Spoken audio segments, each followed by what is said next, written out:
আজি আপোনালোকক দেখাম মই গাড়ীখনৰ ABCৰ ব্যৱহাৰ। ABCৰ ব্যৱহাৰ আপোনালোকে কেনেদৰে কৰিব।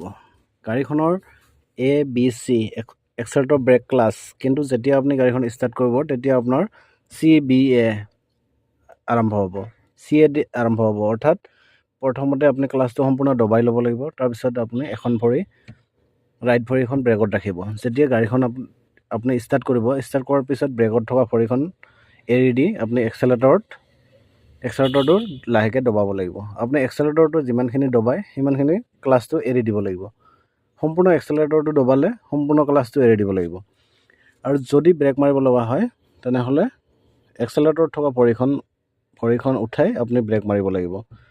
লেফ্ট ভৰিখন দি অকল ক্লাছে ব্যৱহাৰ হ'ব আৰু ৰাইট ভৰিখন দি আপোনাৰ এক্সেলেৰেটৰ আৰু ব্ৰেক দুটা কাম কৰিব লাগিব।